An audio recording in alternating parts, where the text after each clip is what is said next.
Hello viewers. Today we talk about short coils in China as Apple's newest iPhone 12 hits stores. Let's start.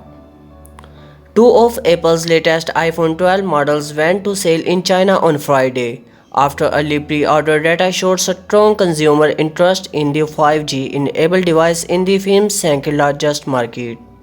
The short coils outside Apple stores in the business hub of Shanghai struck a contrast with the crowd that flocked to past launch events as most ordering has now shifted online.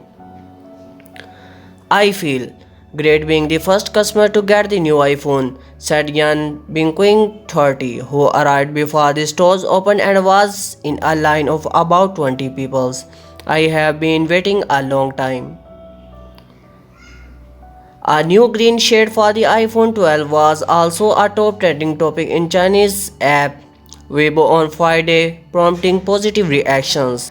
Apple's announcement last week initially drew mixed reviews in China, but analysts expect a surge in order this year as loyal iPhone owners finally buy new handsets compatible with an upgradable 5G network infrastructure.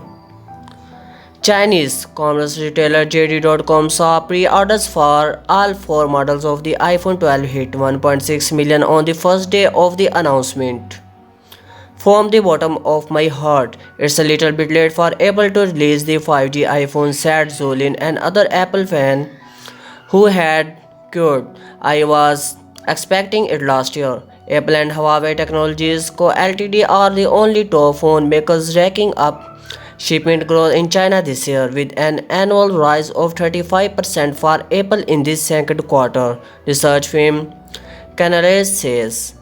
Apple's store launch follows that of Huawei made 40 flagship devices on Thursday, which come in China had said that would wait for before deciding on the iPhone 12.